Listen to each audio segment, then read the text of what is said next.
yang merupakan bagian dari Kampus Merdeka Bisa AI Academy. Seperti yang diketahui sebelumnya bahwa Bisa kami berpartisipasi di dalam Kampus Merdeka melalui program dan studi independen bersertifikat yang kedua ini. Saat ini telah memasuki bulan yang kedua untuk pelaksanaannya dan sedang masuk ke bulan yang ketiga.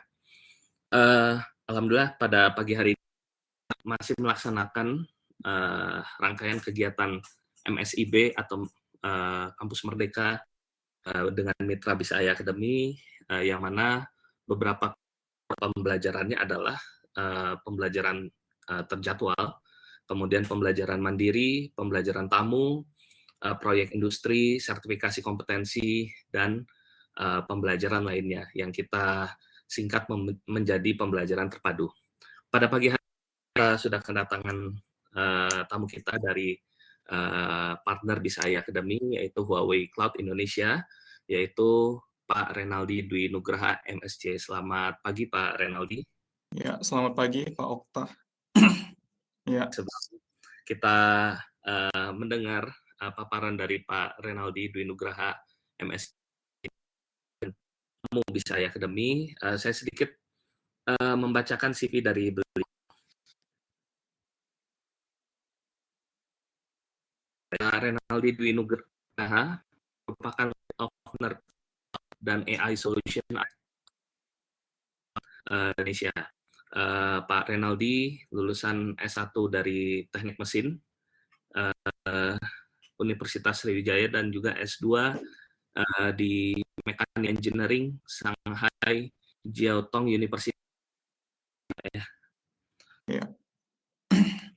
Pada pagi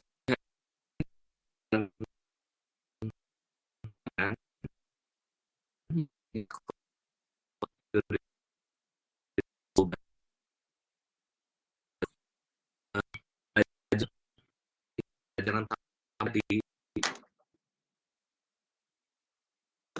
Sorry Pak, ini putus-putus ya Pak? Halo? Langsung dimulai. Suara saya jelas ya Pak? Jelas Pak, jelas. Jelas ya, oke, sorry. Ya, silakan Pak. Oke, bentar ya.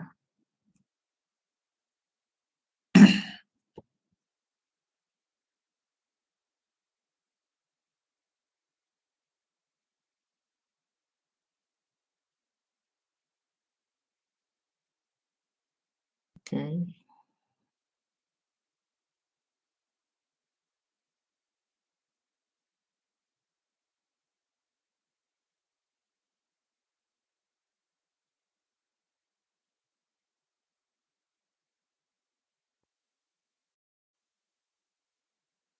Sorry, ini udah kelihatan belum ya? Belum ya?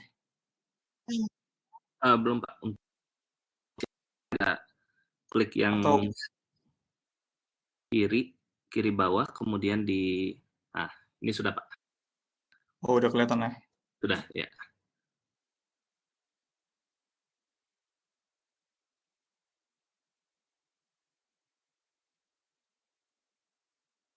Oke,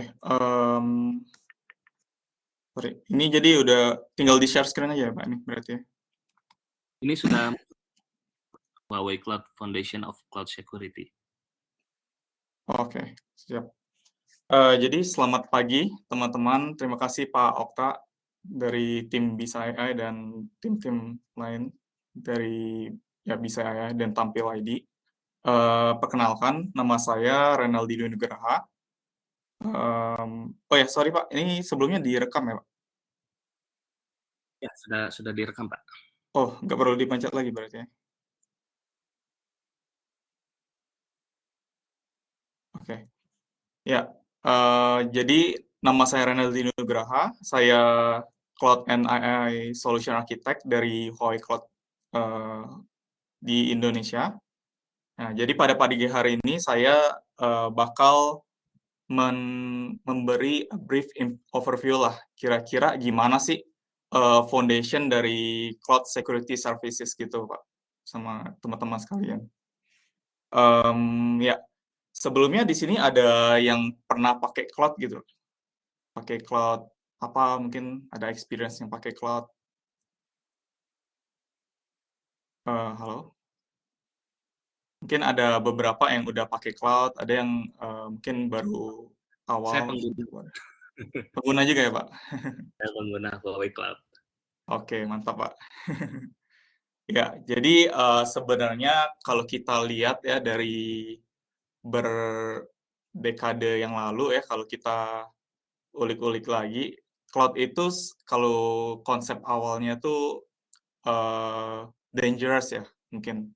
Dangerous dalam arti apa, ya kita kadang nggak bisa akses, dan itu udah data-data kita tuh ditaruh di server orang lain gitu kan. Terus ada beberapa, mungkin ada yang kehilangan data lah, atau nggak memenuhi compliance gitu untuk the security service-nya, atau mungkin ada yang bilang, oh data saya bisa dicuri tuh, kayak gitu.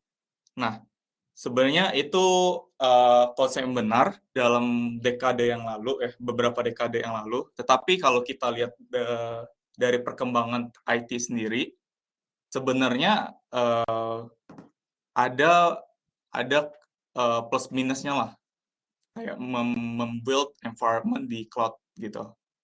Jadi misalnya kalau di cloud sendiri kita ada teknisi khusus misalnya untuk mengelola data-data dan mengelola dari services yang kita buat di cloud gitu kan.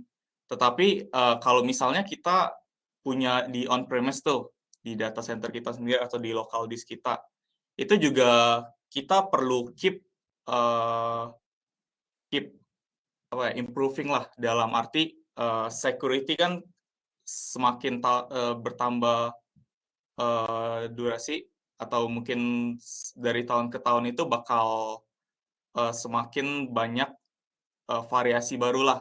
Mungkin ada variasi malware baru gitu kan, atau ada cara-cara baru lah dari typical attacker gitu kan, dari internet. Nah, dari perkembangan attacker ini, kita juga bisa keep keep protecting lah data kita. Jadi kita lebih move forward lah, di one step ahead dari industri standar untuk perkembangan cyber security ini. Oke, kita ulik-ulik dulu gimana sih beberapa insiden yang udah berlalu gitu kan. Jadi mungkin starting dari 2016 kita tahu ada beberapa bank yang kena attack dari hacker, terus bisa buat loss itu sampai 70 juta euro gitu kan. Atau mungkin yang 2018 kalau rekan-rekan tahu kejadian di Facebook, jadi ada beberapa data leakage gitu di Facebook. Bahkan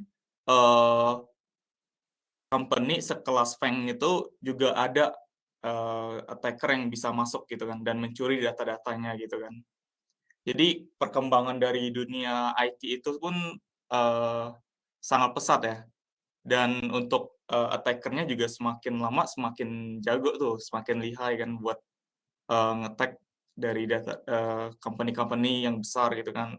Apalagi kita kalau misalnya baru start buat company, terus kita iseng-iseng kan, itu sangat rawan itu sebenarnya kalau udah akses ke internet gitu. Jadi kira-kira apa aja sih di cloud sendiri, security seperti apa aja sih yang kita butuhin sebenarnya? Ya, kalau kita lihat dari beberapa concern, contohnya misalnya dari typical dari attack ya. Ini saya dapat top 10 ya, top 10 CSA top threat gitu kan. Pertama mungkin data leakage, beberapa insecure port, exploit system, account hijacking, malicious insider, terus ransomware mungkin, terus ada DOS, denial of service, terus data vulnerability, permanent data loss gitu kan. Ini beberapa dari top threat yang ada di sekitar environment internet lah gitu, environment di internet. Terus kira-kira requirement apa biasanya sebuah enterprise itu butuh buat mastiin kira-kira cloud environment mereka tuh safe gitu kan. Yang pertama mungkin continuity assurance ya, di mana kita butuh sebuah cloud yang bisa prevent, dalam arti jika ada network issue gitu kan, terus ada beberapa attacker itu, jadi kita bisa prevent gitu kan, attack yang dilancarkan gitu. Terus controllable operation dan maintenance kan. Kita sebenarnya pakai cloud, terus kita juga mikir lagi, oh gimana kalau misalnya ada attacker tuh masuk, kita harus ngapain gitu kan. Nah, kita butuh juga operation dan maintenance dalam hal tersebut. Yang pertama di segi dari security policy configuration-nya kan. Ada beberapa port yang harus kita atur sebelum kita setting environment di cloud sendiri. Terus kita juga butuh operator tuh buat trace sama audit gimana security dari cloud kita sendiri gitu kan. Terus yang untuk ketiga mungkin requirement yang penting yaitu data confidentiality gitu. Di mana kita juga harus memprotect dari thief dari luar gitu kan. Terus kita juga perlu adanya visibility dari cloud service provider sendiri, bahwa kita bisa akses sendiri data-data kita, bukan kita taruh di third party terus datanya tuh nggak bisa kita akses gitu kan, kayak gitu. Terus gimana sih compliance di Indonesia sendiri? Sebenarnya ada 3 compliance yang mengatur data protection dan cyber security di Indonesia. Yang pertama tuh peraturan EIT nomor 9 tahun 2016.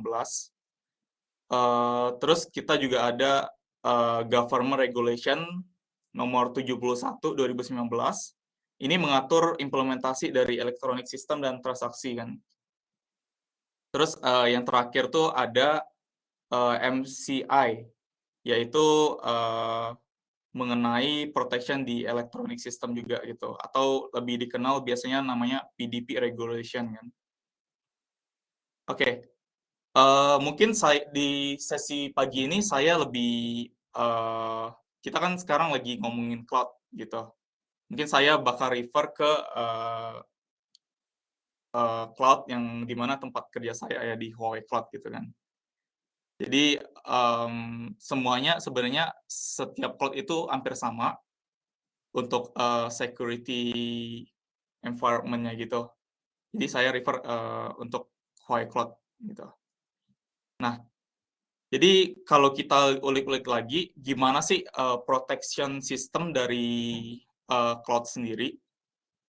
Yang pertama kita perlu tahu bahwa di cloud services sendiri itu security-nya itu terbagi di beberapa bagian. Misalnya di bagian software as a service, platform as a service, sama infrastructure as a service. Itu berbeda-beda. Terus kita juga bisa lihat kalau misalnya di infrastructure as a service, sorry, ini pointernya saya aktifin. Oke, infrastructure as a service kita juga udah lumayan lengkap. Kita udah bisa detect dari segi data security, host security, sama virtual network security. Dan ini 3 hal yang wajib ada di sebuah cloud platform gitu. Dan untuk border protection-nya kita juga ada protection di bagian firewall, VPN, terus anti DDoS gitu kan. Terus kita juga bekerja sama beberapa platform untuk security compliance-nya. Terus kita juga ada operation security, di mana kita juga udah compliance sama beberapa lisensi gitu dari pemerintah, compliance dari government. Dan untuk O&M security-nya kita juga udah bisa deteksi, analisis, sensor, sama respon dari attacker gitu kan. Untuk compliance certificate-nya kita udah CSA Star. Ini sangat penting untuk sebuah cloud platform, baik ya GCP, AWS, Alibaba Cloud gitu kan. Ini butuh ada yang namanya Cloud Service Alliance ini, certificate, atau PCI DSS, ISO 27001, dan lain sebagainya gitu kan. Terus gimana sih sebenarnya di cloud sendiri, kalau misalnya rekan-rekan sendirian ada rencana tuh pakai cloud, sebenarnya kita ada pembagian responsibility juga. Jadi untuk security sendiri, itu kita nggak bisa beranggapan seperti misalnya saya punya data, saya taruh di ekosistem Anda harus urus dong tentang security compliance-nya gitu kan. Enggak, sebenarnya untuk tanggung jawab security prevention, security ini, itu kita ada share responsibility lah. Yang pertama dari sisi cloud, mungkin kalau bisa dilihat di bagian pink ini beberapa bagian yang harus diatur atau di-manage dari cloud provider sendiri. Dan untuk bagian biru ini dari sisi end user-nya, dari tenant-nya gitu. Mungkin kalau dari sisi cloud sendiri, mungkin dari application service, platform service, infrastructure service, physical service, itu udah wajib disediakan atau di-manage oleh cloud provider sendiri. Terus untuk dari bagian tenant sendiri, itu juga kita harus compliance juga, kira-kira, oh saya misalnya lagi mau deploy something di database A gitu kan.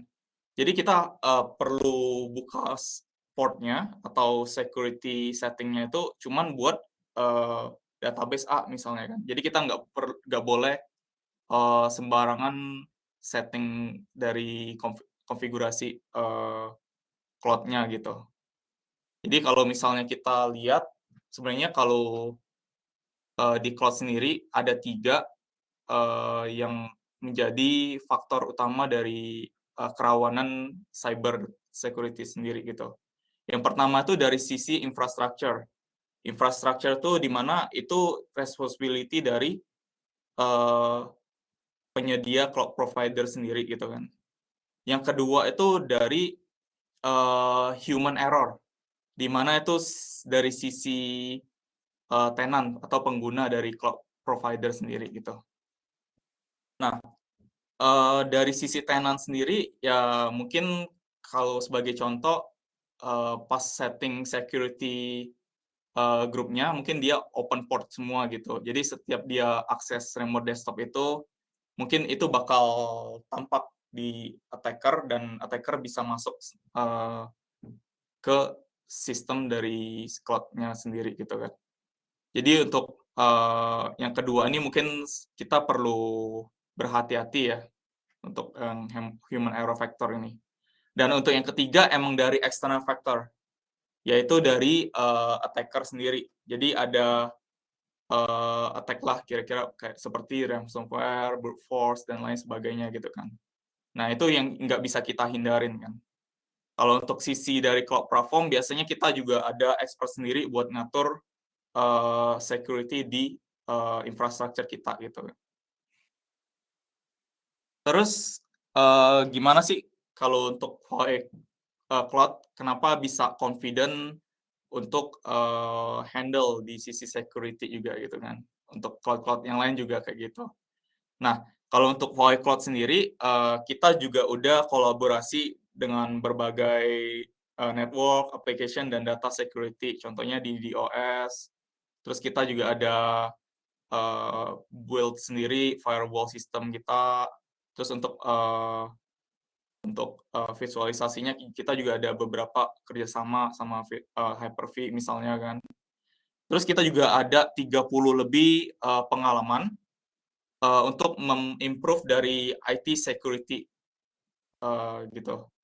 Jadi kalau rekan-rekan tahu kira-kira untuk IT sendiri itu sangat rawan ya.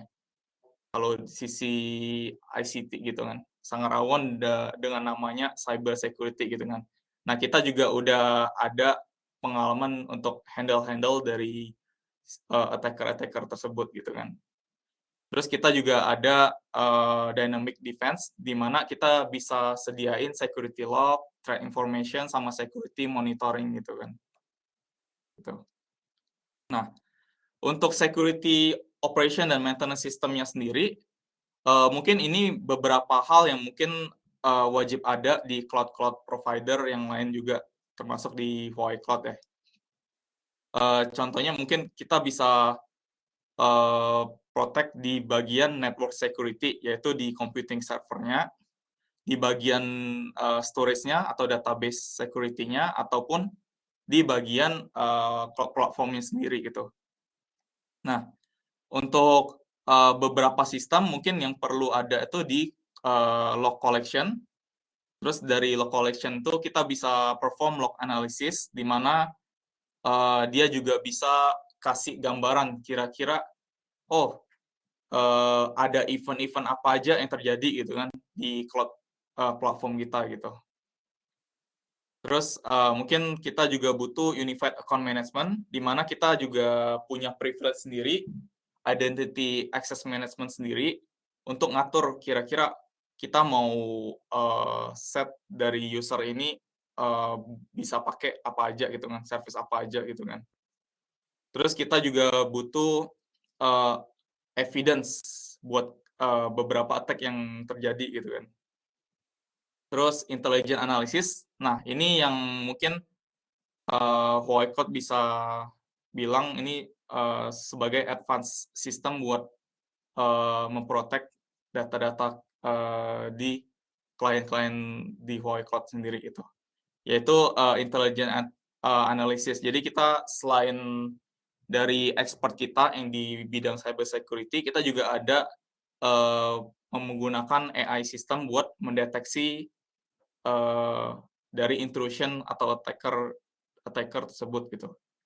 Terus kita juga bisa scan dari vulnerability, dari sisi vulnerability-nya gitu. Terus untuk compliance sendiri, kita juga udah dilengkapin dengan 20 sertifikasi worldwide. Terus kita juga compliance, misalnya untuk sebagai contoh di sertifikasi PSA di Jerman, kita juga udah provide 31 lebih kategori dari security regulation, 50 lebih security technology baseline, 1000 lebih dari test cases, 3 third party validation. Jadi kita juga pakai third party buat validasi kira-kira keamanan di cloud kita tuh kayak gimana. Terus benchmark, di mana kita juga put minimum sama beberapa value di mana kita bisa set threshold minimum kita harus comply dalam sisi berapa persen gitu kan. Terus kita juga ada 200 lebih personel yang dialokasiin buat security improvement gitu kan. Kita sebenarnya company yang menjunjung tinggi yang namanya research and development ya. Jadi kita juga keep improving lah dari sisi security gitu. Terus gimana sih protection yang berada di Huawei Cloud gitu kan? Kalau kita lihat di bagian security risk dan solution ini tersebut, yang ini kita bisa lihat kalau misalnya di access control dan application sendiri kita juga banyak intrusion ya. Misalnya contohnya brute force cracking, Trojan, SQL injection, terus XSS gitu kan. Itu common intrusion yang ada gitu kan. Terus untuk database security sendiri, kita juga ada beberapa kendala juga kan yang biasa kita hadapin, misalnya data itu nggak bisa dilihat gitu kan, atau mungkin ada beberapa attack yang bisa buat data kita nggak bisa diambil gitu. Terus untuk security service-nya sendiri, kita juga provide untuk 5 core security service. Dari sisi network security kita ada anti-DDoS, host security kita ada HSS, host security services, buat ngedeteksi beberapa intrusi atau brute force gitu kan. Terus untuk application security kita juga ada firewall sendiri, web application firewall, sama kita juga bisa scan vulnerabilities-nya gitu pakai VSS. Terus untuk data security, kita ada database security service, di mana ini firewall khusus untuk databases kita. Biasanya dipakai untuk beberapa company yang punya databases yang banyak banget gitu. Terus kita juga ada data encryption workshop buat mengenkripsi data-data kita. Jadi nggak sembarang orang bisa pakai data yang ada gitu kan. Hanya beberapa orang yang punya encryption key-nya aja yang bisa mengakses gitu. Terus untuk security management kita ada situational awareness, cloud bastion host buat ONM, terus SCM buat manage SSL certificate kita, terus ada SES. Nah, untuk selanjutnya mungkin saya akan jelasin satu-satu. Oke. Dimulai dari anti-DDoS, advance anti-DDoS, di mana kita juga bisa memprotect terabytes per second level attack tanpa adanya loss di bisnis kita gitu kan. Jadi untuk skenario-nya mungkin kita misalnya dari user sendiri, kita bakal dapat yang namanya virtual IP. Nah, di virtual IP itu bakal masuk ke high defense data center kita. Nah, di high defense data center itu data tuh bakal diolah. Kira-kira itu ada data-data yang aneh nggak yang masuk melalui jaringan virtual IP kita kan. Terus dari itu bakal di retrieve traffic-nya dan masuk ke origin server kita. Nah, terus kita juga ada yang namanya host security service, di mana ini sebagai sebuah agent buat mengecek kira-kira ada intrusion apa aja yang terjadi yang masuk atau mengattack IP kita gitu kan. Jadi kalau biasanya di cloud sendiri, kita biasanya bakal di-provide 2 IP. Yang pertama itu di private IP, di mana itu IP kita terus yang kedua itu IP public. IP public di mana itu IP buat mengakses ke internet, yang membuat sistem kita bisa mengakses ke internet. Nah, biasanya kalau di pemakaian cloud sendiri, yang di faktor kedua tuh yang human error, biasanya IP public tersebut port-portnya itu dibuka gitu. Jadi orang-orang atau attacker tuh bisa langsung nge-tag gitu, dan loginnya tuh langsung pakai remote desktop kan. Jadi tanpa ada security protection gitu, atau service-service buat nge-protect security. Jadi dia mudah lah untuk di-hack gitu kan, atau dimasukin malware, ransomware gitu kan. Gitu. Nah, jika menggunakan HSS ini, kita bisa ngecek kira-kira ada attack apa yang terjadi di sistem kita gitu kan. Dan dia bakal ngasih notifikasi khusus langsung real time gitu kan ke HP kita atau di email kita gitu. Terus kita ada yang namanya web application firewall, di mana ini sebuah firewall khusus yang bisa memproteksi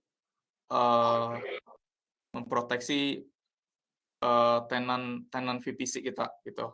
Atau mungkin sebenarnya WAF kita ini juga bisa dipakai di off-premise atau di local disk dari tenant gitu kan.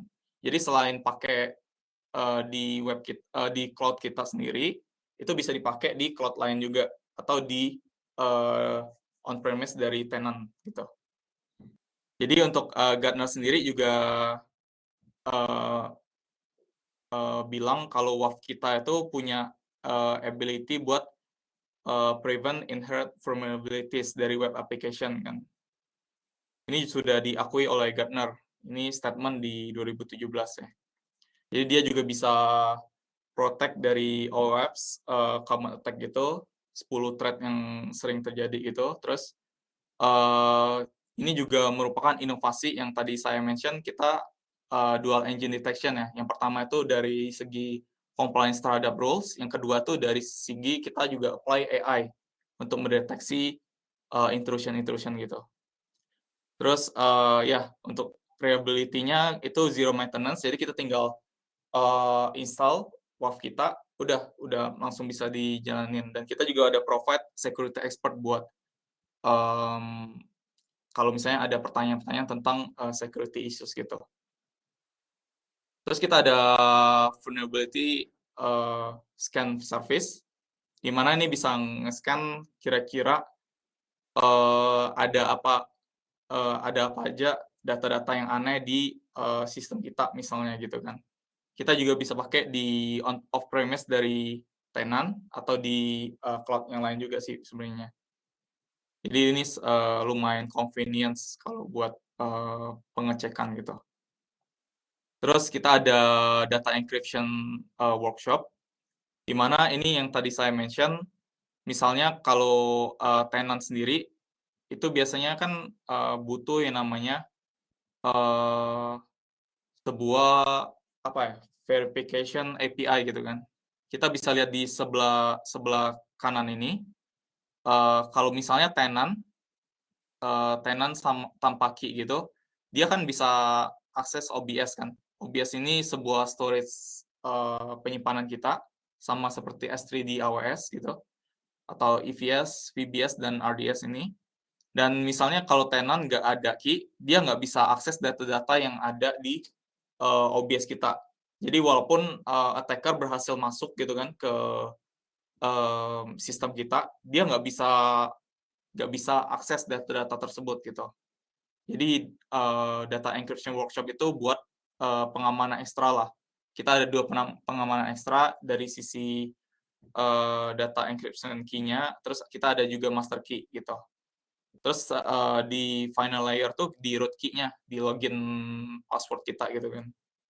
Gitu. Jadi ada 3 proteksi key ini yang bisa menjamin data kita tuh walaupun dicuri, hacker tuh nggak bisa ngakses gitu, kayak gitu. Terus kita ada di BSS, ini firewall di bagian databases. Jadi misalnya attacker masuk ke sistem databases kita, dia biasanya bakal di-block dari databases firewall kita gitu. Jadi ini juga bisa menyediakan fitur dynamic masking, di mana original data itu nggak bisa dimodified gitu kan, atau oleh anonymous user gitu. Atau juga bisa kita nge-audit kira-kira ada attack apa aja yang terjadi di database kita kan, buat nge-scan kegiatan apa aja yang aneh di database kita gitu kan.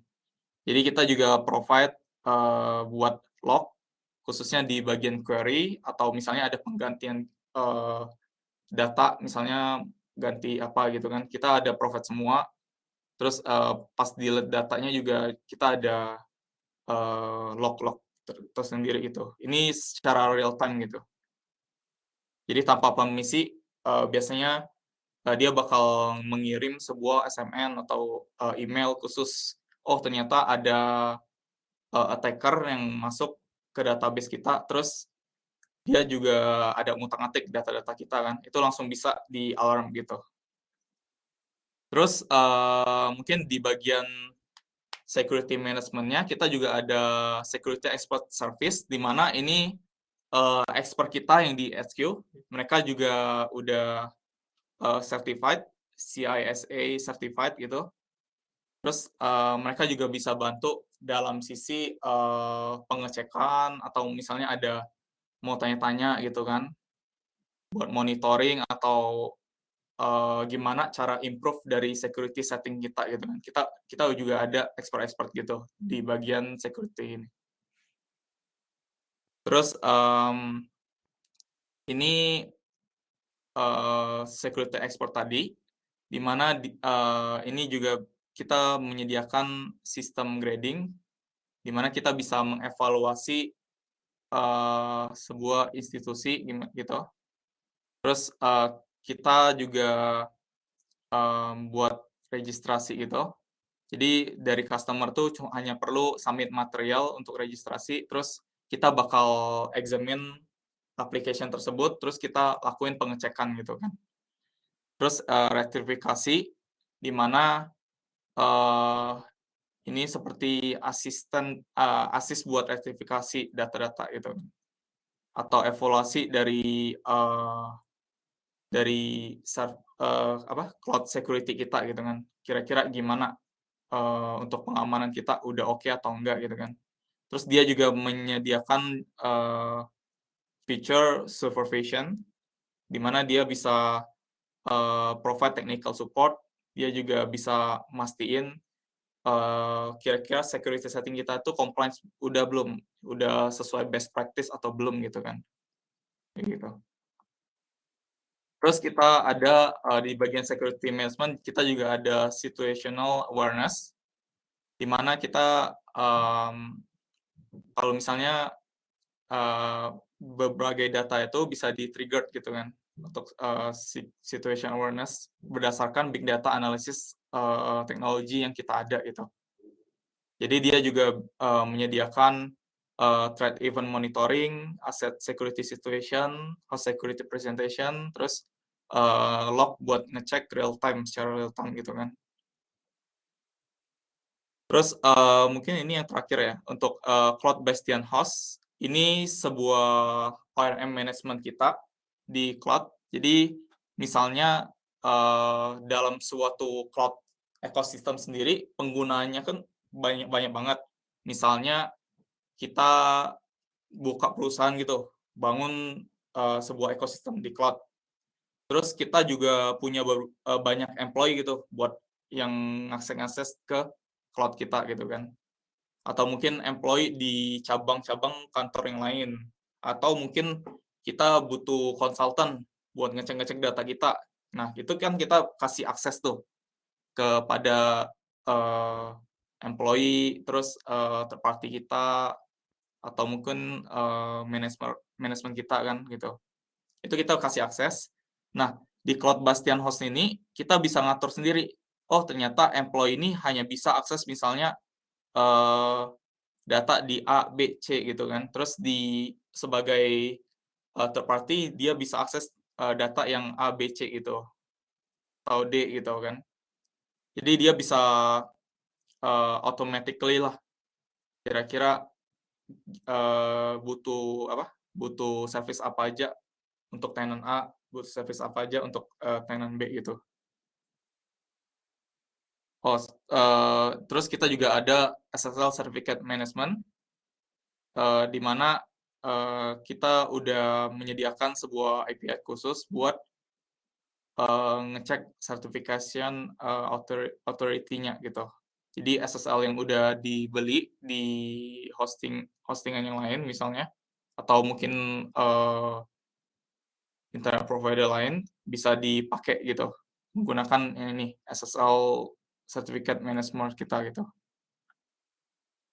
Terus untuk security ecosystem sendiri, kita juga ada kerjasama dengan berbagai security company, misalnya McAfee, terus kita ada Sophos, Sunsec, terus CFSA, dan lain sebagainya gitu kan. Terus untuk security market kita udah provide kelima hal ini 5 core dari yang penting di security di cloud sendiri, yaitu network security, host security, data security, application security, sama security management yang tadi saya jelasin. Untuk security service-nya yang tadi saya jelasin ada anti-DDoS, terus ada firewall, host security service, KMS encryption, terus ada database firewall juga di BSS kan. Dan ini bisa dipakai di berbagai industri gitu. Untuk case study sendiri, ini contoh architecture dari cloud security. Oke, jadi misalnya untuk tenant sendiri biasanya dia mereka aksesnya melalui internet kan, dari external access atau mobile apps gitu kan. Dia bakal masuk ke layer pertama dari security protection kita, yaitu anti-DDoS gitu. Terus dia bakal melalui web application firewall kita, terus dia masuk ke ELB, di mana di ELB ini merupakan transport layer. Dia bakal mendistribusikan traffic ke ECS. ECS ini sebagai virtual machine kita gitu. Dan di bagian ECS ini sendiri kita juga ada isolated network yang dinamakan virtual private cloud. Jadi dia isolated network sendiri, di mana kita bisa ngatur security group-nya, kita bisa open port apa aja. Misalnya kita mau akses databases di MySQL misalnya kan. Kita open port-nya itu hanya di 3306 misalnya. Terus kita juga bisa specified IP gitu. Misalnya kita ada pakai VPN, kita bisa specified IP port-nya gitu kan. Jadi keamanan ekstra lah istilahnya. Terus kita juga ada host security service, di mana dia bisa ngecek security yang ada di ECS kita. Terus dari sisi databases, kita ada firewall khusus di databases security service. Terus kita juga ada menyediakan data encryption di setiap storage service kita. Di relational database, di elastic volume service, di object storage service kita juga gitu. Untuk management kita ada cloud based host gitu. Jadi ini beberapa architecture untuk security service kita gitu.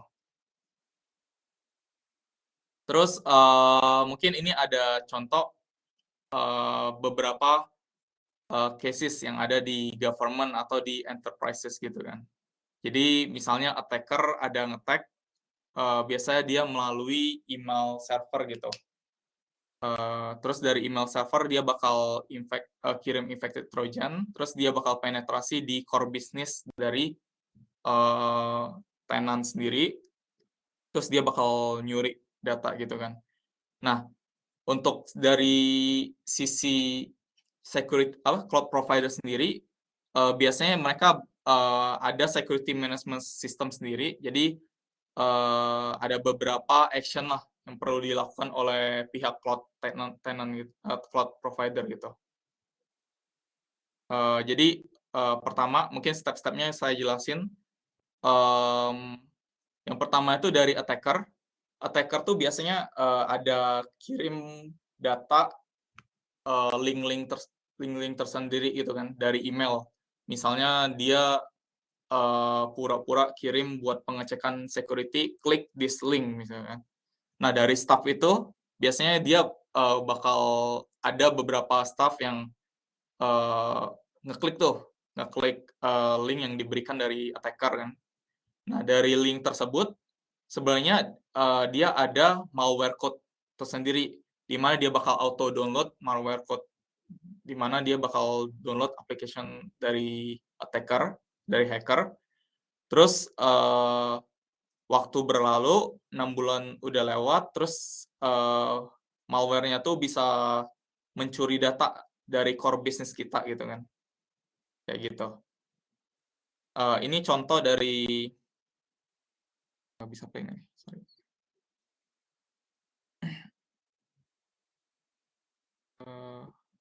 Ini nggak bisa play.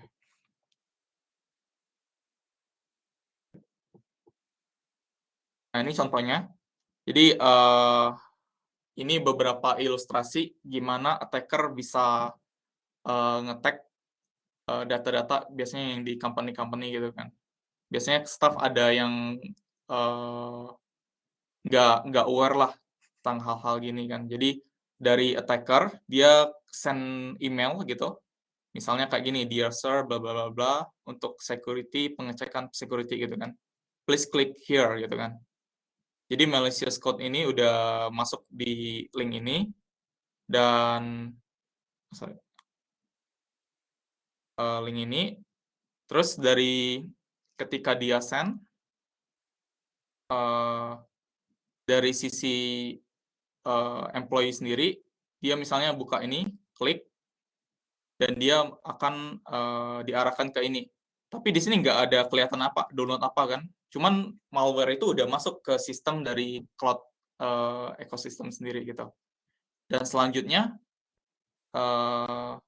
tenant itu bisa langsung remote ke komputer dari employee dan dia bisa download beberapa confidential file dari employee itu tanpa disadarin gitu. Nah, misalnya ini confidential file dari annual report itu dicuri gitu kan. Nah, dari sisi cloud sendiri, khususnya di Huawei Cloud sendiri, kita sebenarnya ada yang namanya multidimensional analysis model, di mana dari SES tadi, Security Expert Service kita, itu bakal melakukan multi-dimension analysis model. Ditambah juga kita juga ada AI khusus buat ngecek vulnerabilities dari sistem kita gitu. Dimana ya kita ngecek dari sisi data, dari host, visualization network. Ini tadi saya jelasin 5 hal yang penting dari core security service. Terus kita juga ngecek result berdasarkan correlation time gitu, atau correlation behavior. Kita ngecek kira-kira, ada kegiatan yang dilakukan misalnya di jam 1 pagi sampai 4 pagi gitu kan. Atau misalnya ada sudden traffic gitu, abnormal traffic yang terjadi gitu. Dan biasanya 500 megabits, 500 mega per bulan. Oh, ternyata bisa sampai 2 gigaan per bulan gitu kan trafficnya. Kita bisa ngecek dari situ juga. Terus kita juga ngecek dari abnormal behavior gitu. Terus beberapa sensitivity information access juga kita cek gitu kan. Dan ini contoh dari cara security expert kita untuk ngecek gimana terjadi attack atau enggak gitu kan. Jadi kita lihat dari sini correlation analysis rules, kita ngecek kira-kira ada attack apa aja yang terjadi gitu kan. Terus kita juga ngecek kira-kira kira-kira attack itu berasal dari mana kan. Misalnya ini contohnya, attack-nya tuh berasal dari misalnya ini branch kita dan dia bakal ngirim data dari mana gitu misalnya. Kita bisa trace langsung kira-kira event ini terjadi di mana gitu kan. Kalau diklik di threat analysis, oh ternyata misalnya attack-nya misalnya dari company kita di branch, terus melalui IP ini, terus sumbernya bakal kita deteksi gitu. Jadi di HSS sendiri, di Host Security Service, kita bisa ngecek kira-kira IP attacker kita itu berasal dari mana gitu. Ya, mungkin sekian untuk sesi pagi ini. Mungkin ada pertanyaan atau diskusi ya setelah ini ya Pak? Ya, ada. Setelah Ya. ini kita buka sesi diskusi. Ya. Baik, ya terima kasih Pak Renaldi Dwi Nugraha atas paparannya. Ini keren banget security-nya Huawei Cloud ya, telah dijelaskan dengan detail. Ya, ini sejauh ini juga Pak, saya sebagai pengguna juga masih banyak beberapa layanan security yang mungkin sampai saat ini belum banyak saya gunakan gitu. Dan tadi sudah dijelaskan secara detail ini layanannya. Nanti mungkin akan kita coba implementasikan juga di Bisaya Academy. Iya, betul. Terima kasih Pak insight-nya.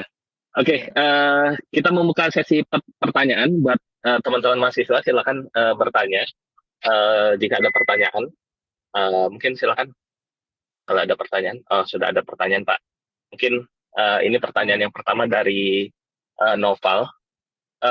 Apa saja potensi resiko keamanan yang dapat terjadi pada teknologi cloud? Mungkin satu pertanyaan dulu ya, Pak ya. Silakan, Pak. Oke.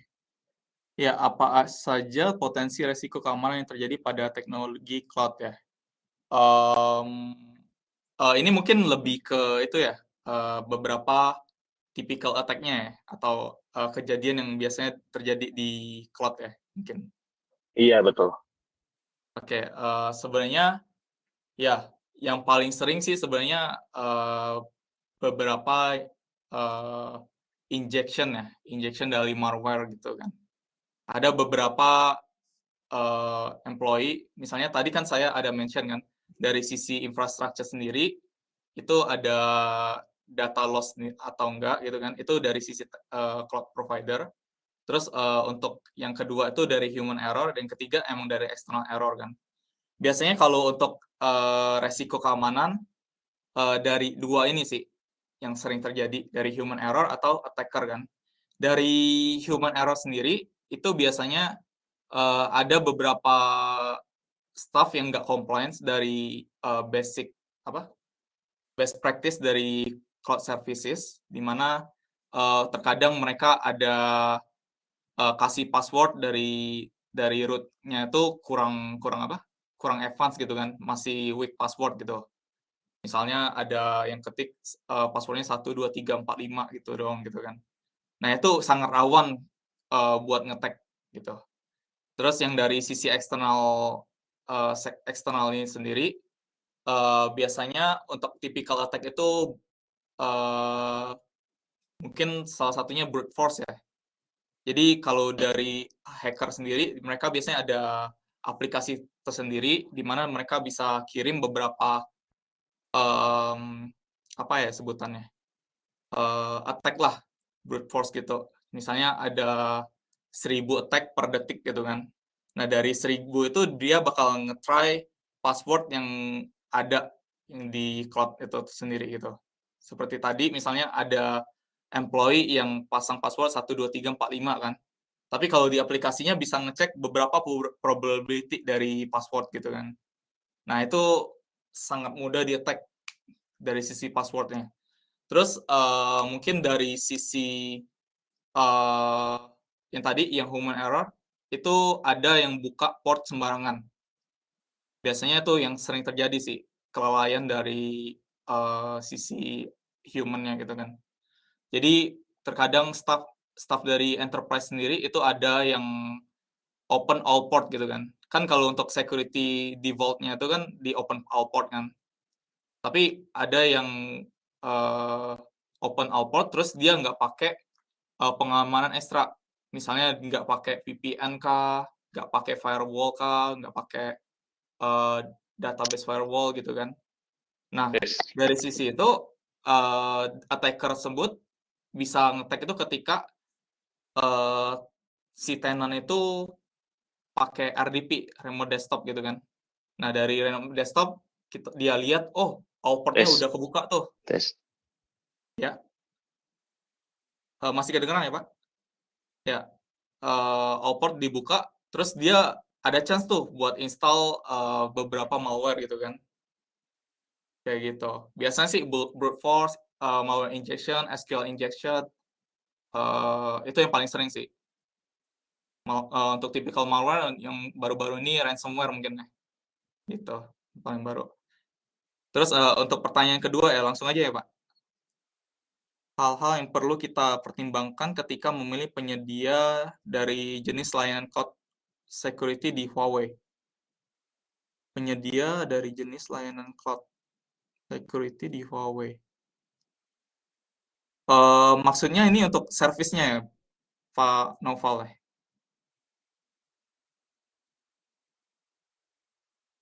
Ya, sepertinya untuk servisnya Pak ini. Ya, jadi kalau tadi coba saya sharekin lagi. Ini udah kelihatan ya?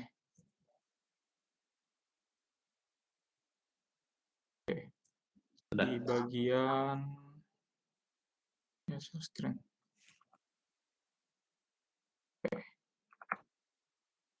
Nah, ini ada architecture dari services yang di Huawei Cloud ya. Sebenarnya kalau untuk memilih typical services sendiri, kalau kita lihat ya, jujur kalau untuk advanced anti-DDoS itu lumayan mahal. Jadi biasanya untuk enterprise gede yang pakai kayak gini. Nah, tapi kalau untuk services ini di Huawei Cloud sendiri, ketika kita purchase satu VM ini, kita biasanya dapat 2 tuh. Yang pertama anti-DDoS, yang basic level, bukan yang advance ya, tapi. Terus yang kedua itu di HSS gitu. Kita udah dapat by default 2 gratis service ini. Oke. Setelah itu, mungkin kita harus lihat level dari bisnis kita tuh udah sampai mana gitu kan. Misalnya kita buat website yang jarang ada kayak misalnya buat nyimpen data-data yang penting ya, misalnya ERP data atau SAP data kan. Itu kita butuh pengamanan di sisi apa gitu kan. Misalnya kita biasanya rekomendasiin pakai web application firewall gitu kan misalnya gitu. Atau kita rekomendasiin HSS yang premium level gitu.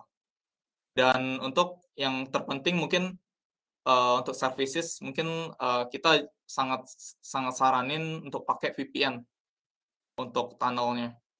Jadi dari internet dia bakal sediain VPN. Dari VPN tuh kita harus buka di bagian security group di bagian VPC ini.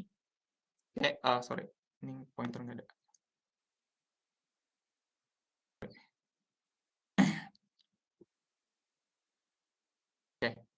Jadi biasanya kita saraninnya tuh pertama beli host security service yang typical premium karena dia bisa ngedeteksi berbagai tipe malware di luar sana kan, berbagai tipe attack. Terus kita juga perlu adanya VPN. Jadi dari internet tersebut nggak langsung masuk ke ICS kita. Jadi biasanya dari internet dia bakal masuk VPN, terus baru masuk ke server kita, ke environment VPC kita gitu. Nah, sebenarnya untuk security ini udah cukup sih dari sisi bisnis yang masih development gitu, dari tahap development gitu. Atau mungkin ini sebentar saya iris. Atau mungkin kalau untuk architecture-nya sendiri, sorry. Oke. Sebenarnya kita juga ada sediain yang namanya NAT Gateway kan. NAT Gateway ini NAT Gateway. Nah, jadi tadi yang saya sampaikan untuk ICS sendiri, biasanya kan kita ketika kita beli itu kita ada di provide dari private IP satu lagi EIP. Nah, EIP tersebut, Elastic IP, itu bakal connect langsung ke internet.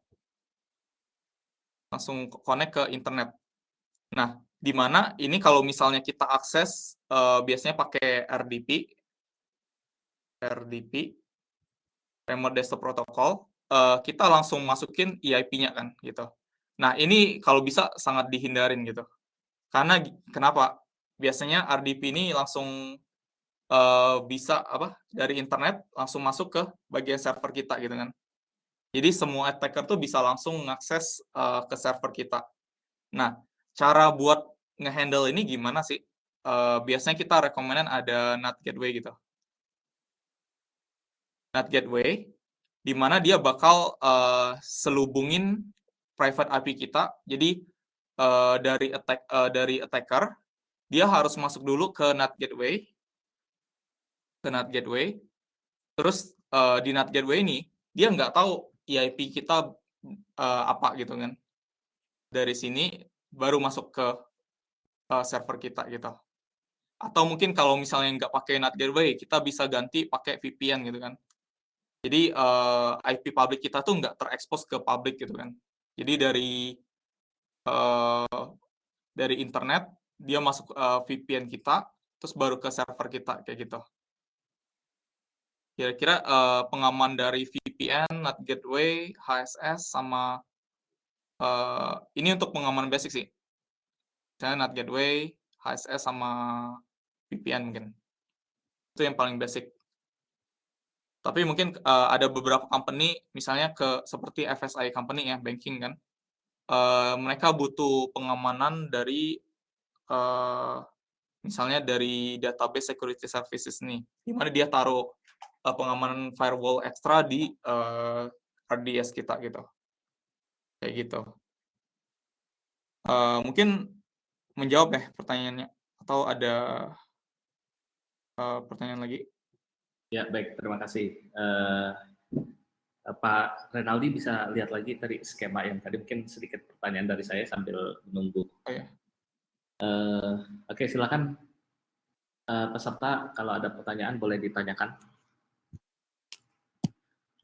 Dari skema yang tadi sudah dijelaskan, kira-kira Pak, apakah arsitektur tersebut mendukung skema microservice ya, dalam arti dari sisi keamanannya, tadi kan sudah ada load balancer dan lain sebagainya. Nah, kalau kita ingin membuat suatu enterprise system yang skalanya adalah microservice, sudah didukung ya? Sorry Pak, bisa dengan skala misalkan kita membangun suatu enterprise arsitektur untuk microservice gitu, apakah skema security yang tadi itu sudah mencukupi atau ada tambahan lainnya untuk mendukung proteksi keamanan yang lebih lanjut? Iya, sebenarnya kalau untuk microservices sendiri itu udah cukup sih. Jadi tadi yang seperti saya sampaikan kan dari sisi dari internet dia masuk ke VPN yang tadi, terus dari VPN dia masuk langsung ke server kita misalnya kan. Itu udah pengamanan basic gitu. Karena gini, di cloud sendiri biasanya ada pengamanan ekstra, misalnya anti DDoS atau misalnya kita juga ada pengecekan di HSS gitu kan. Jadi itu udah bisa ngedetect kira-kira ada intrusion apa gitu. Sebenarnya dari VPN udah basic, udah cukup. Cuman untuk pengamanan ekstra mungkin seperti yang tadi saya sampaikan, NAT gateway. Oh ya, ada pertanyaan nih, NAT gateway itu apa juga? Arti dari NAT gateway kan? Jadi NAT gateway itu sebenarnya kalau diistilahin kayak penyelubung elastic IP kita. Jadi penyelubung dari public IP. Jadi kalau dari internet, dia bakal ada public IP kan, yang tadi saya sampaikan, buat mengakses ke internet. Nah, dari public IP tersebut, itu harus dimasukin ke NAT gateway. Jadi dari internet tuh nggak langsung internet server, tapi dari internet NAT gateway, terus baru server gitu. Dia anggapan buat penyelubung gitu, penyelubung IP.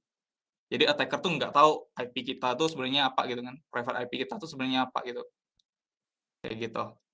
Tapi kalau misalnya untuk pendukung microservice itu udah cukup sih Pak, sebenarnya dari basic level. Atau mungkin kalau ada yang mau di-develop di application level, kita bisa rekomenin web application firewall gitu. Di mana itu sebuah proteksi khusus firewall, nggak sama kayak HSS tadi. Kalau HSS kan pas ada intrusion, baru dia kirim SMN atau email gitu kan. Itu udah harus kita handle kan gitu. Kita blacklist lah atau whitelist gitu kan.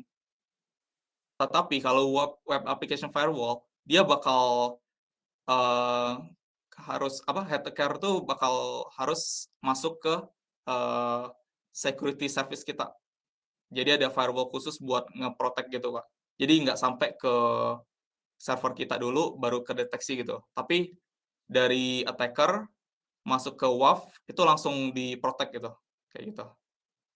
Sebenarnya untuk web application firewall sendiri juga banyak levelnya sih untuk tipikalnya kan, gitu. Itu disesuaikan dari keperluan bisnis sendiri gitu. Baik, ya terima kasih Pak Renaldi.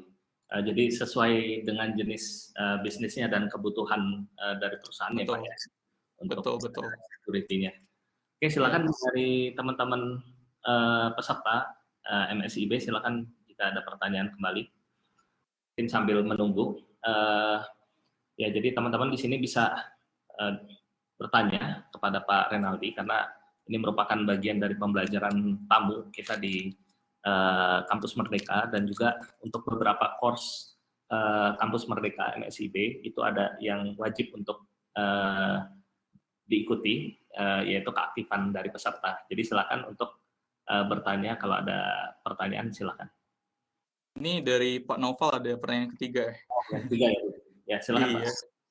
Apa yang terjadi pada cloud security apabila tidak ada jaringan atau internet di seluruh dunia? Oh, ini berat nih. Indonesia maupun di luar negeri. Oke. Cloud security ya. Ini maksudnya tuh mungkin bukan cloud security-nya ya. Tapi ya kalau misalnya nggak ada internet berarti attacker juga nggak bisa attack dong. Ya itu satu ya. Mungkin ya kalau nggak ada internet, Mungkin attacker nggak bisa attack. high Ya, availability-nya mungkin ya Pak ya. high availability-nya ya. Yes. Bagaimana di cloud Huawei itu sendiri? Ya, oke. Sebenarnya cloud itu simple konsepnya. Kita taruh, kita pinjem infrastruktur dari hardware company lain buat apa ya, menciptakan ekosistem sendiri. Jadi kita bisa remote access gitu kan ke data center dari company luar kan. Jadi let's say kalau misalnya nggak ada internet ya, mungkin data-data tersebut bakal di-store masih di data center gitu. Kayak gitu. Jadi sebenarnya nggak ada kendala sih kalau misalnya internetnya keputus gitu kan. Tapi data-datanya masih safe sih harusnya. Kayak gitu. Ya, pengalaman kami juga sudah menggunakan Huawei Cloud ini tidak pernah putus Pak. Iya. 24/7. Ya 24/7 sih ya. Harusnya nggak pernah terjadi deh Pak. Iya, ya. Mungkin sudah ada Iya. mekanisme backup-nya ya Pak ya. Mungkin kalau misalnya ada suatu kejadian tertentu di cloud, mungkin ada suatu bencana alam dan lain-lain, itu sudah ada mekanisme backup yang memungkinkan end user itu tidak melihat adanya downtime gitu. Seperti itu. Oke. Ya betul Pak. Sebenarnya untuk backup itu sangat diperlukan juga sih Pak. Sorry tadi saya kurang mention ya tentang backup ya. Sebenarnya data backup tuh sangat diperlukan buat data availability juga sih sebenarnya. Jadi kalau untuk data backup sendiri kita ada 2 services sebenarnya buat resource recovery. Yang pertama itu di cloud backup recovery, di mana kita bisa anggapin ini saya coba tunjukin. Enggak. Oh enggak ada, sorry. Jadi anggapan kita deploy 2 nih, ECS 1 atau VM 1 di AZ 1. AZ itu sebagai availability zone. Ini bisa kita coret-coret nggak sih? Oke. Udah kelihatan ya? Mungkin saya coret-coret di new tab. Ya, sudah Pak.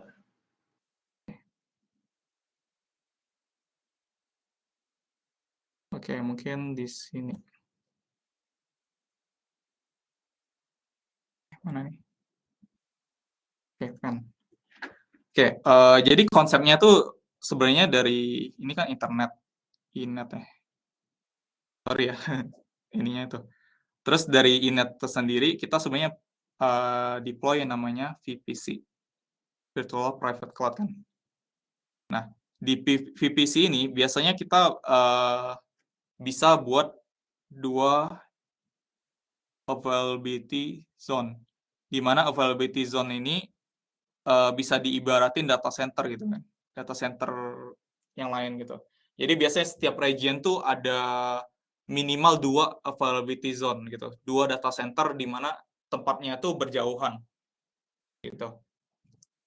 Nah, dari 2 availability zone ini, kita bisa deploy misalnya ECS kita, ECS 1, ECS 2, misalnya ini satu sistem kita kan, ECS 1, ECS 2 gitu.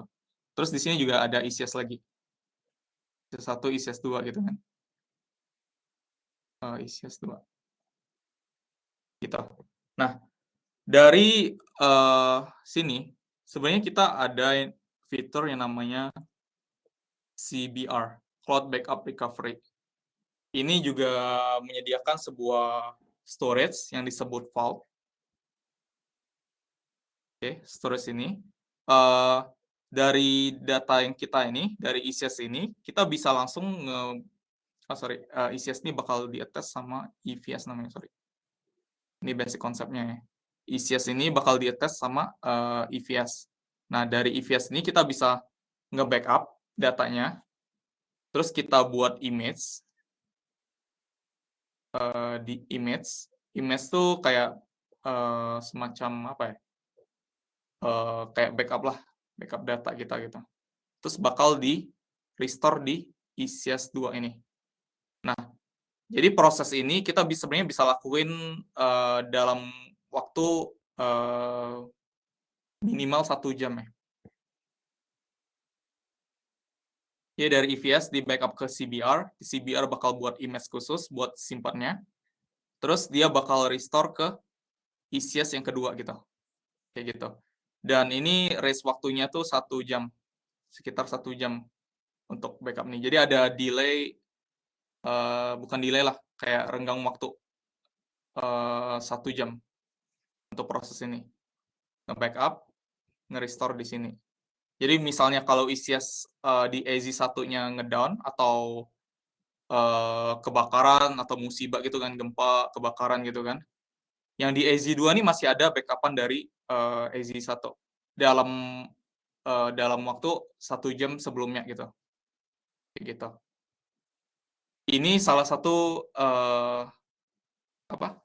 disaster recovery solution kita kan. Nah, ada pertanyaan nih, kalau misalnya nggak mau ada renggang waktu 1 jam tuh gimana? Gitu kan. Kan sayang tuh ada data yang hilang dalam 1 jam kan. Oke. Disaster recovery yang kedua itu dinamakan SDRS, Storage Disaster Recovery Solution gitu kan, service gitu. Sorry. Jadi konsepnya sama, VPC 1, sorry.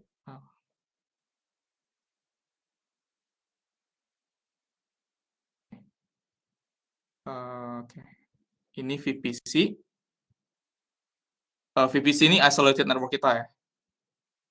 Terus di sini ada AZ1, ada AZ2. Oke. Nah, gimana sih cara biar kita nggak ada downtime gitu kan, nggak ada RPO-nya tuh zero gitu. Kita ada yang namanya SDRS ini, dia bakal saling tersinkronisasi. Jadi ini sebuah active solution yang kita provide gitu. Jadi downside-nya itu mungkin lebih mahal ya dibandingkan yang tadi.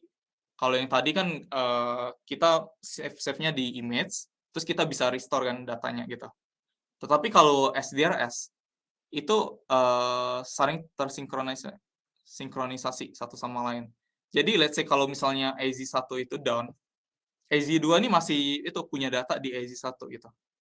Jadi datanya saling tersinkronisasi gitu. Kayak gitu, Pak.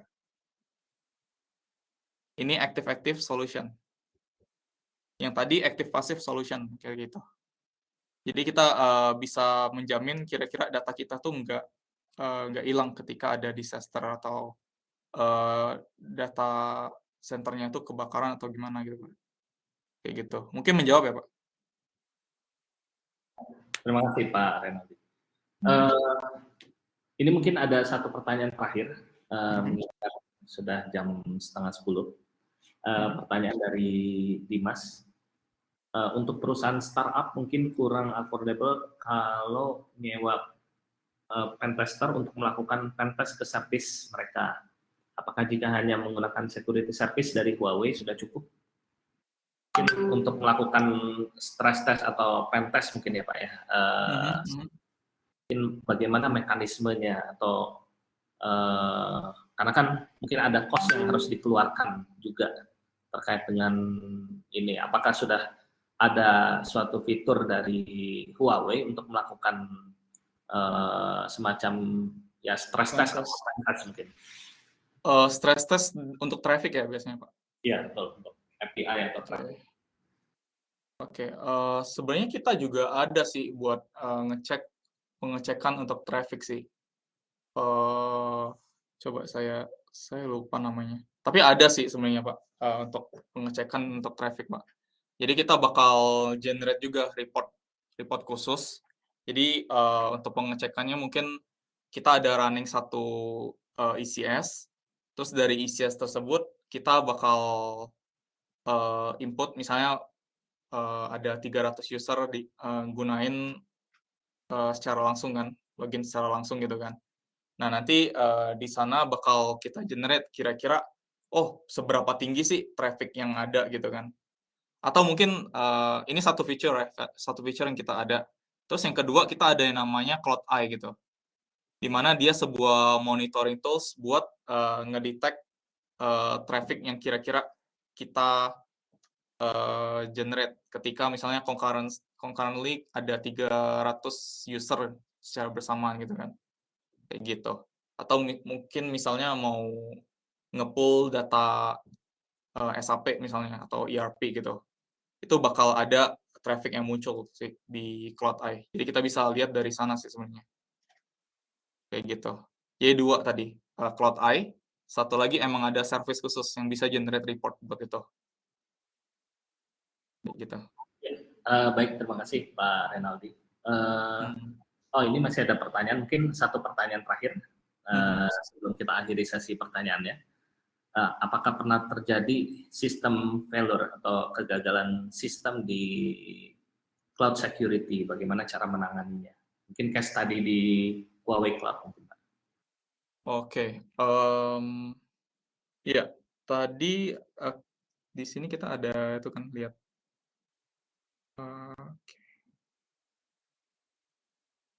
Ini saya tunjukin lagi ininya. Oke, udah kelihatan ya? Udah, Pak. Oke, sebenarnya kalau untuk cloud security ya, cloud security sendiri, kita kalau misalnya udah attack ya, udah let's say ya, ini cases-nya ada 2 tuh. Sebelum kena attack sama sesudah kena attack tuh. Kena attack berarti best practice dari security setting-nya tuh nggak dijalanin kan. Itu salah satu penyebabnya sih. Oke, misalnya kalau sebelum kena attack ya Pak, ini kasus sebelum kena attack sebenarnya. Jadi ini saya tadi contohin, attacker tuh bakal ngirim mail ini kan. Nah, tapi sebelum itu kita juga ada yang namanya SAS tadi Pak, Security Expert Management gitu. Di mana dia bakal ngelakuin security analysis service gitu. Jadi kalau di Huawei Cloud sendiri, kita biasanya ada bisa create tiket. Nah, di tiket itu kita ngecek, kita kasih otorisasi dari HQ ke HQ buat melakukan pengecekan. Kira-kira ada data-data aneh apa enggak gitu kan. Kayak gitu. Terus misalnya dia juga bisa ngecek, oh compliance dari security configuration lu itu configuration-nya tuh udah bener apa enggak gitu kan, sudah sesuai best practice-nya atau belum gitu kan. Dia bakal ngecek semua gitu. Terus ketika lagi di-attack gitu kan. Nah, ketika lagi di-attack itu berarti dia udah masuk tuh. Udah masuk ke sistem. Jadi untuk itu dia SAS ini, Export Security Service ini, dia bakal melakukan multi-dimension analysis berdasarkan waktu sama abnormal sama control modelnya. Jadi contohnya itu di ini. Jadi dia melakukan pengecekan ke 5 core security configuration tadi di data apps, host, visualization, sama network. security-nya, apakah udah oke. Terus dari ini, result correlation time-nya gitu, sama correlation behavior. Oh ternyata ada kejadian aneh nih, misalnya ada pergerakan sudden traffic gitu kan. Kira-kira yang biasanya pakai 500, ternyata ada 2 giga gitu kan, pemakaian traffic-nya. Ini bakal diceknya, kira-kira ini pemakaiannya buat apa aja gitu kan, kayak gitu. Terus dia juga bisa ngecek, oh ternyata di jam 1 pagi sampai 4 pagi kan ada penggunaan gitu kan di ini kan. Itu kan kadang aneh kan, ada penggunaan di waktu-waktu yang jarang gitu. Terus dia juga bisa ngecek sih untuk threat identification. Jadi ini sebuah multidimensional analysis model kita. Dan untuk WAF tadi, Web Application Firewall, kita udah provide AI juga sih buat ngecek, buat nge-protect, sama di vulnerabilities scan service kita juga bisa ngecek langsung kira-kira ada vulnerability di bagian mana aja gitu kan. Itu dari dilengkapi sama AI. Nah, terus kalau misalnya udah kena attack nih, udah dimasukin malware, udah dicuri datanya kan. Biasanya sih kalau attacker ya yang udah masuk gitu ya, udah masuk dia biasanya bakal kasih kayak peringatan. Misalnya jika Anda mau data Anda dikembalikan, silakan melakukan pembayaran ke bla bla bla sebanyak berapa Ethereum misalnya gitu. Berdasarkan Bitcoin standar lah gitu kan. Nah, dari sana sebenarnya kita ada kerjasama sama third party ya, itu buat melakukan pengecekan kayak gitu. Pengecekan sama pengrestorasikan gitu. Nah, itu tapi sebenarnya gini, kalau misalnya data restoration kayak gitu atau pengcleanan data dari malware gitu, itu harganya hampir sama yang yang diancam dari attacker gitu. Jadi sebenarnya kalau security sendiri itu lebih menyarankan untuk proteksinya, bukan post infected-nya gitu. Jadi untuk postnya itu kita sebenarnya ada kerjasama sama third party buat pengecekan gitu. Cuman biayanya mungkin 11-12 lah sama yang diinginkan attacker gitu kan, kayak gitu. Untuk kegagalan dari sistem sendiri itu sebenarnya nggak jarang terjadi sih. Kita ada SLA khusus buat security-nya gitu. Kita udah complain sama security, ada beberapa sertifikasi juga kan, kayak gitu. Mungkin ada pertanyaan lagi ya? Atau Oke, terima follow-up? kasih. Sepertinya sudah selesai Pak untuk pertanyaannya. Sebelum kita akhiri sesi pada pagi hari ini, mungkin peserta boleh dinyalakan kameranya, kita akan adakan dokumentasi.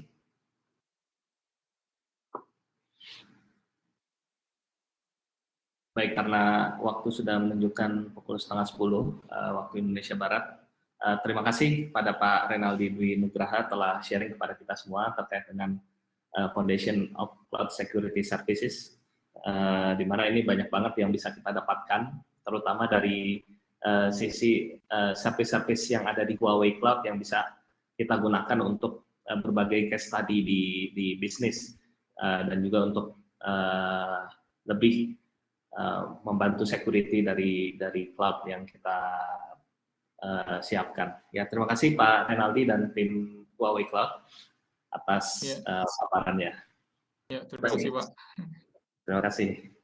Baik, teman-teman peserta MSIB, Bapak Ibu sekalian, kita masih ada sesi lainnya terkait dengan Huawei Cloud, yaitu di besok hari jam 10.30 waktu Indonesia Barat mengenai Huawei Cloud Service yang nantinya akan dibawakan oleh Bapak Surya Irawan selaku Channel Manager Huawei Cloud Indonesia. di mana nanti Pak Surya akan bercerita mengenai layanan-layanan apa saja yang ada di dalam Huawei Cloud yang nantinya akan berkaitan dengan bisnis dan juga mungkin ide-ide terkait dengan peluang bisnis yang bisa dibuat.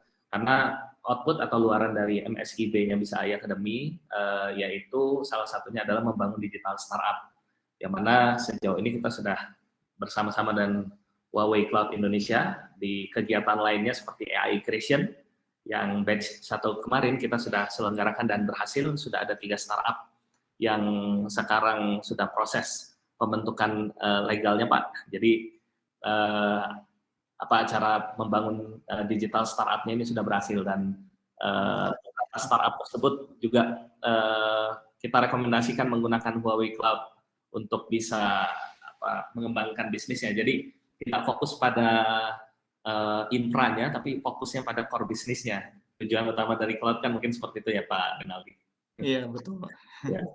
Nah, jadi sama juga di kami pun seperti itu di Bisa AI Academy dan platform kita lainnya, kita tidak fokus pada infranya, jadi semua beberapa infra kita di handle oleh Huawei Cloud dan kami hanya fokus pada bisnisnya saja gitu, sehingga mempermudah kita untuk bisa mengembangkan bisnis lebih lanjut. Oke, silakan bisa dinyalakan kameranya, dan jangan lupa tim peserta beberapa kelas seperti cyber security, cloud computing, kelas lainnya full stack dan lain sebagainya, untuk mengupload sertifikat dari keikutsertaan di webinar ini ya. Jadi silakan nanti diupload di menu e-learning Bisa AI, karena nantinya akan jadi salah satu bukti mengikuti pembelajaran tamu. Baik, kita foto bersama, 3, 2, 1. Bentar, sekali lagi.